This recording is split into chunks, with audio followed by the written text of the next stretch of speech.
Vainly attempting to reclaim lost glory, this is Tell It to Someone. First question, of course, is from Joe Freddy. What are the pros and cons of your worldwide fame? Well, my worldwide fame is, the pros are I can go anywhere. I can go anywhere.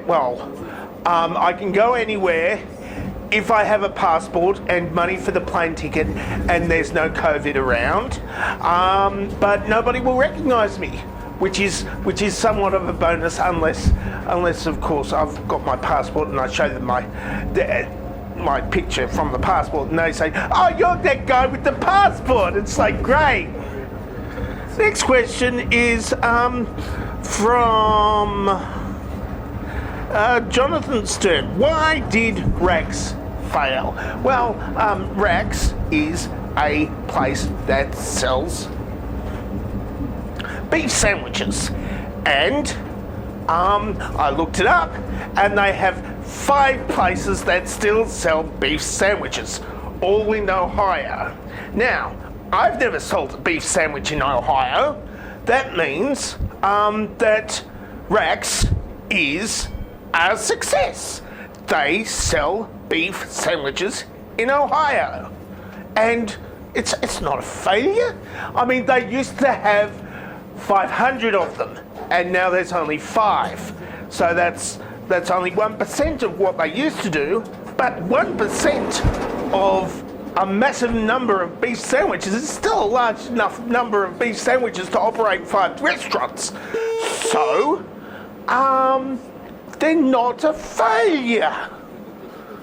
Next question is from Endocrom. How do you get motivated? Well, I get motivated by...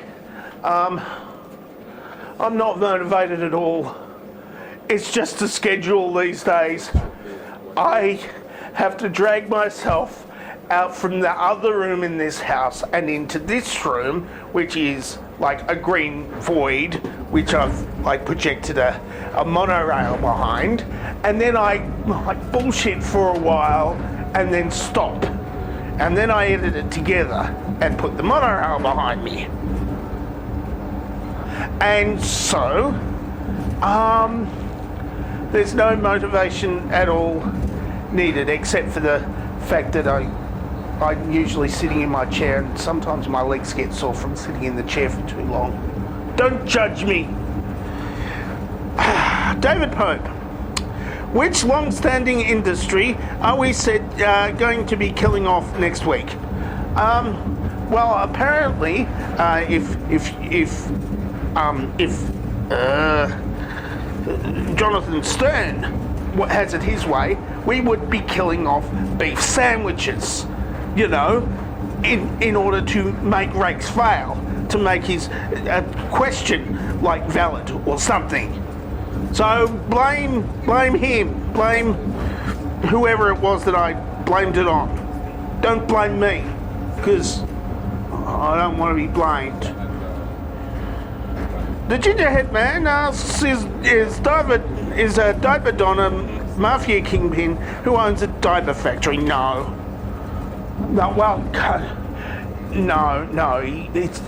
It doesn't technically own it.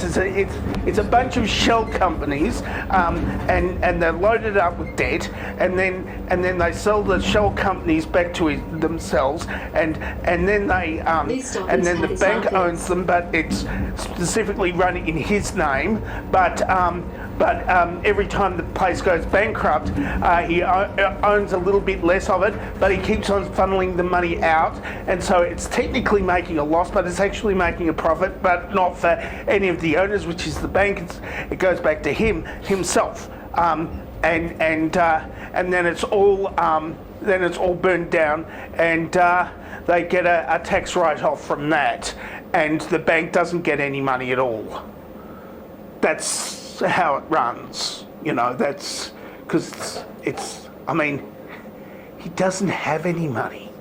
It's all smoke and mirrors and nested shell companies and debts and all of that sort of thing. That's the secret, and I'm dead, aren't I? I just revealed the secret to his immense riches that aren't there. Heavy so was asked what is potentially the last question of the day. You didn't lose your hair I stole as part of my evil plan. Herbie, I stole it. Not me. Herbie stole it as part of his evil plan. Would you like it back? I've already got back hair. I would need head hair, not back hair. Because I've got plenty of back hair, you can't see it because I'm wearing a shirt and this is supposed to be advertiser friendly, but nobody wants to advertise on this, so yeah. I'm still not showing you my back hair. Anyway, I don't want the hair back because you've taken it to hell, and it would be a hell to pay. That was the worst pun of this episode. That's it for Tell It Someone for this week. If you would like to ask me a question, of course, you can ask me a question down in the question asking place below, which is below this video, like that, in that direction. Or you can answer this dovetail question, of course, which is on the screen right now. It's also, but it's higher up, but it's still in that direction. Or you can ask a video question if you want, or just make some sort of comment on this video that isn't a question or an answer, or you just say anything, but I don't know. Or you can watch one of my other 1,000 or so videos. I'm dangerously talented and I don't have a cool sign off.